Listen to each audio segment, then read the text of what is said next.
సామ్రాట్ చౌదరి ఇప్పుడు ఈ పేరే బీహార్ రాష్ట్రంలో మారు మోగిపోతోంది. దేశానికి స్వాతంత్రం వచ్చినప్పటి నుంచి ఇప్పటి వరకు Congress, socialist party, Janata party, JDU, RJD వంటి పార్టీలే బీహార్లో గెలుస్తూ వచ్చాయి. 1980 సంవత్సరంలో భారతీయ జనతా పార్టీని స్థాపించిన తర్వాత కూడా బీహార్ రాష్ట్రంలో ఆ పార్టీ పాగా వేయలేకపోయింది. మొదట్లో ఏకఛత్రాధిపత్యంగా బీహార్ను ఏలుతూ వచ్చిన కాంగ్రెస్ పార్టీ ఆ తర్వాత అక్కడ తన ప్రాబల్యాన్ని క్రమక్రమంగా కోల్పోయింది. అయితే ఆర్జేడీ లేదంటే జేడీయూ అన్న రీతిలో బీహార్ రాష్ట్ర రాజకీయాలు ఇప్పటిదాకా కొనసాగుతూ వచ్చాయి. కానీ మొట్టమొదటిసారి బీహార్ రాష్ట్రంలో కాషాయ జెండా రెపరెపలాడబోతోంది. ఆ పార్టీని స్థాపించిన 46 ఏళ్ల తర్వాత మొదటిసారి బీహార్ రాష్ట్రంలో బీజేపీ అధికార పీఠాన్ని కైవసం చేసుకుంటోంది. ఇకపై నేను ముఖ్యమంత్రి పదవిలో ఉండలేను, బీహార్ రాష్ట్రానికి ఢిల్లీలో పెద్దన్న మాదిరిగా ఉంటానంటూ రాష్ట్ర రాజకీయాలకు నితీష్ కుమార్ గారు అస్త్ర సన్యాసం చేసిన వెంటనే బీజేపీ అగ్రనాయకత్వం రంగంలోకి దిగింది. సామ్రాట్ చౌదరి అనే వ్యక్తిని బీహార్ రాష్ట్రానికి కాబోయే ముఖ్యమంత్రిగా ప్రకటించింది.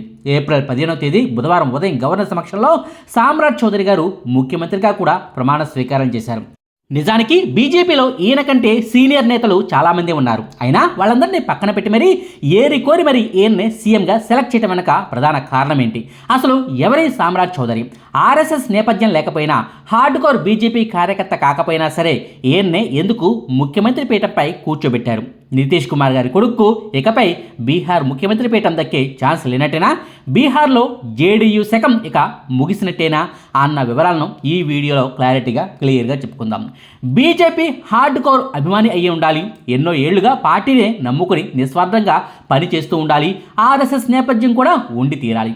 ఇవి పార్టీ పదవులకు, ప్రభుత్వ పదవులకు అభ్యర్థులను ఎంపిక చేసేటప్పుడు బీజేపీ అగ్రనాయకత్వం చూసే ప్రధాన లక్షణాలు. ముఖం తెలియని వాళ్ళను కూడా ముఖ్యమంత్రి పీఠాలపై కూర్చోబెట్టిన చరిత్ర బీజేపీకి ఉందన్నది వాస్తవం. అయితే బీహార్ రాష్ట్రంలో మాత్రం ఈ పద్ధతిని పూర్తిగా పక్కన పెట్టేసినట్టే కనిపిస్తుంది. 2017 సంవత్సరంలోనే సామ్రాట్ చౌదరి గారు బీజేపీలో చేరారు. అంటే నేటికి సరిగ్గా 9 ఏళ్లే అన్నమాట. ఆయన కంటే సీనియర్ నేతలు ఎంతోమంది ఉన్నా సరే మోదీ, అమిత్ షాలు ఇద్దరు కూడా సామ్రాట్ చౌదరిని పార్టీలో ప్రోత్సహిస్తూ వచ్చారు. పార్టీ పదవుల విషయంలోనూ, ప్రభుత్వ పదవుల విషయంలోనూ సామ్రాట్ చౌదరికి మోదీ, అమిత్ షాలు ప్రియారిటీని ఇస్తున్నారు. సామ్రాట్ చౌదరి గారు 1968 సంవత్సరం నవంబర్ 16వ తారీఖున జన్మించారు. అంటే నేటికి సరిగ్గా ఆయనకు 57 ఏళ్ల వయసు అన్నమాట. బీహార్ రాష్ట్రంలోని ముంగేర్ జిల్లా పరిధిలో ఉన్న లఖ్నాపూర్ గ్రామంలో ఆయన పుట్టి పెరిగారు. తండ్రి పేరు శకిని చౌదరి, తల్లి పేరు పార్వతీదేవి. సామ్రాట్ చౌదరి గారి విద్యాభ్యాసం అంతా కూడా స్థానిక పాఠశాలలోనే పూర్తయింది. మదురై కామరాజ్ యూనివర్సిటీలో డిగ్రీ పట్టాను పుచ్చుకున్నట్టుగా ఆయన చెప్పుకొస్తున్నారులే కానీ నిజానికి ఆయన విద్యార్హత విషయంలో పెద్ద కాంట్రవర్సీ జరిగింది. ఆయన అసలు డిగ్రీయే చదవలేదని, ఫేక్ సర్టిఫికెట్లను చూపించి మోసం చేస్తున్నారని విపక్షాలు ఆరోపిస్తూ వస్తున్నాయి. అయితే ఆ ఆరోపణల్లో నిజమెంతన్నది సామ్రాట్ చౌదరి గారికే తెలియాలి.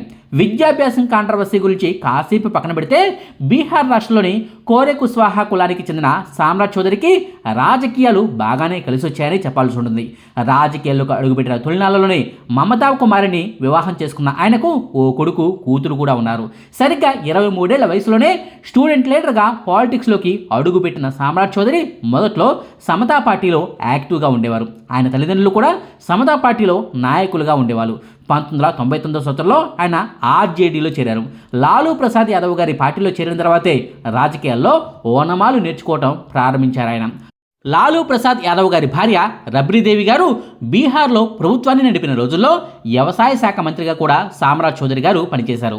1999 సంవత్సరం మే నెల 19వ తారీఖున రబ్రీదేవి గారి ప్రభుత్వంలో మంత్రిగా ప్రమాణ స్వీకారం చేశారు. అయితే ఇప్పుడు ఏ బీజేపీ పార్టీ అయితే సామ్రాట్ చౌదరి గారిని ముఖ్యమంత్రి పీఠంపై కూర్చోబెట్టిందో అదే బీజేపీ పార్టీ నేతలు ఆయన్ను మంత్రి పదవిలోంచి దించేసేందుకు విశ్వ ప్రయత్నాలు చేశారు. సామ్రాట్ చౌదరి గారి పుట్టిన తేదీ విషయంలో 27 ఏళ్ల క్రితం బీహార్లో చాలా రచ్చ జరిగింది. ఆయన పుట్టినరోజుకు సంబంధించి ఒక్కో సర్టిఫికెట్లో ఒక్కో డేట్ ఉండటంతో మంత్రి పదవిని చేపట్టేందుకు తగిన వయసు ఈయనకు లేదంటూ బీజేపీ నేతలు అభ్యంతరం పెట్టారు. గవర్నర్కు కూడా ఫిర్యాదు చేశారు. ఆ టైంలో కేంద్రంలో బీజేపీ సర్కారే ఉంది. బీజేపీ నుంచి వచ్చిన వ్యక్తే బీహార్లో గవర్నర్గా కూడా పనిచేస్తున్నారు. ఈ నేపథ్యంలోనే బీజేపీ నేతలు ఇచ్చిన ఫిర్యాదును పరిగణనలోకి తీసుకుని వయసు విషయంలో సామ్రాట్ చౌదరి మోసం చేసినట్టు తేల్చేశారు. ఆయన వెంటనే మంత్రి పదవి నుంచి తొలగించడమే కాకుండా అప్పటిదాకా తీసుకున్న జీతాన్ని కూడా వెనక్కు తీసుకోండంటూ ఆనాటి బీహార్ రాష్ట్ర గవర్నర్ సూరజ్ భాన్ గారు ఆదేశాలు జారీ చేశారు. 1999 సంవత్సరం నవంబర్ 16వ తారీఖున ఆయన మంత్రి పదవిని కోల్పోయారు. అంటే మంత్రిగా ప్రమాణ స్వీకారం చేసిన 6 నెలలకే పదవిని కోల్పోవాల్సి వచ్చిందనమాట. అయితే ఈ విషయాన్ని సీరియస్గా తీసుకున్న రబ్రీదేవి గారు సామ్రాట్ చౌదరి గారిని 2000వ సంవత్సరంలో అసెంబ్లీ ఎన్నికల్లో నిలబెట్టింది, ఎమ్మెల్యేగా గెలిపించుకుంది, మళ్ళీ మంత్రిగా తన క్యాబినెట్లోకి తీసుకుంది. ఈసారి మాత్రం ఫుల్ టైం మంత్రిగా ఆయన కొనసాగగలిగారు.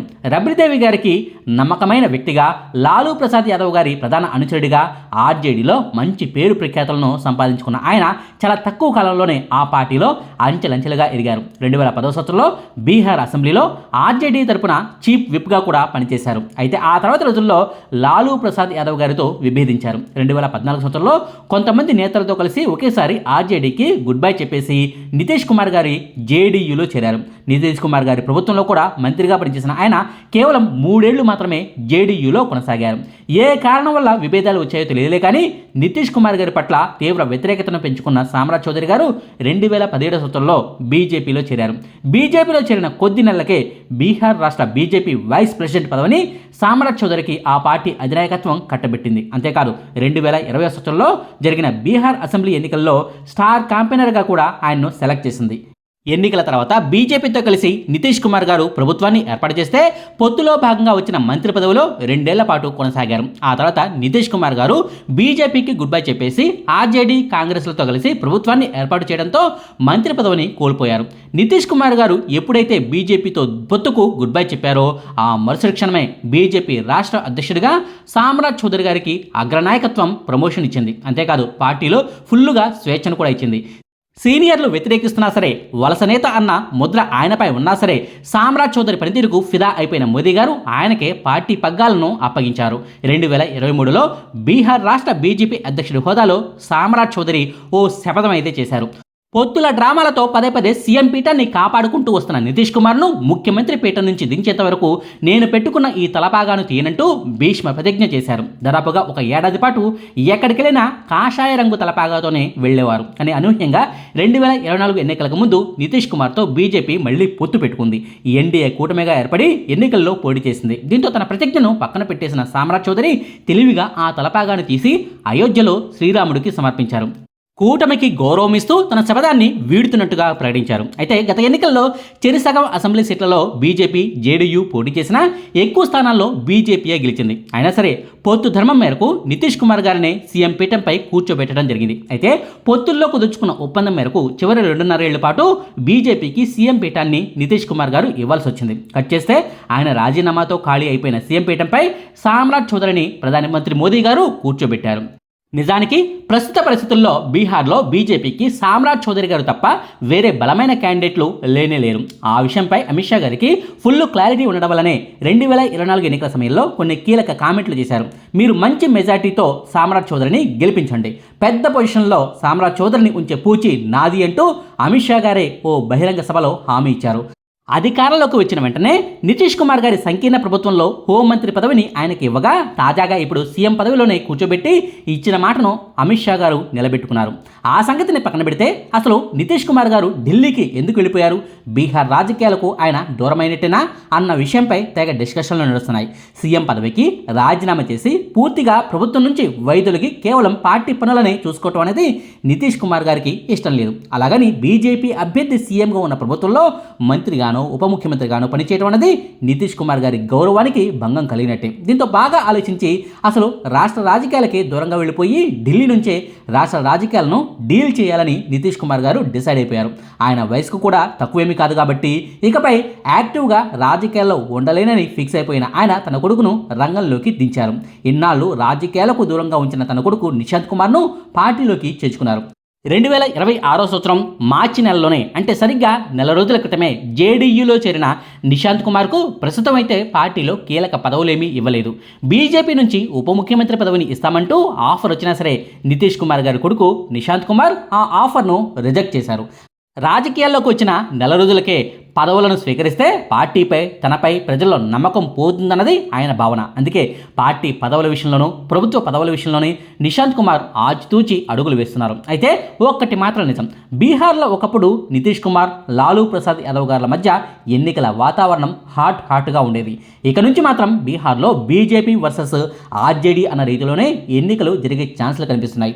ఒకప్పుడు ప్రధాన పార్టీగా ఉండే జేడీయూ క్రమక్రమంగా తన ఉనికిని కోల్పోతూ వస్తోంది. రానున్న ఎన్నికల నాటికి రాష్ట్రంలో జేడీయూ పరిస్థితి ఎలా ఉండబోతుందన్నది క్లారిటీ వస్తుంది. ముఖ్యమంత్రిగా సామ్రాజ్ చౌదరి గారి పనితీరును బట్టే నితీష్ కుమార్ గారి పార్టీ ఫ్యూచర్ ఆధారపడి ఉంటుందన్నది వాస్తవం. చూడాలి మరి బీహార్ రాజకీయాలు రానున్న రోజుల్లో ఎలా ఉంటాయో అన్నది. ఇదండి బీహార్ ముఖ్యమంత్రి సామ్రాజ్ చౌదరి గారి గురించిన వివరాలు. మీకు ఈ వీడియో నచ్చితే లైక్ చేయండి, షేర్ చేయండి. మరిన్ని ఆసక్తికరమైన వీడియోల కోసం మా కొత్త ముచ్చట ఛానల్ను సబ్స్క్రైబ్ చేయడం మాత్రం మర్చిపోకండి. Thank you.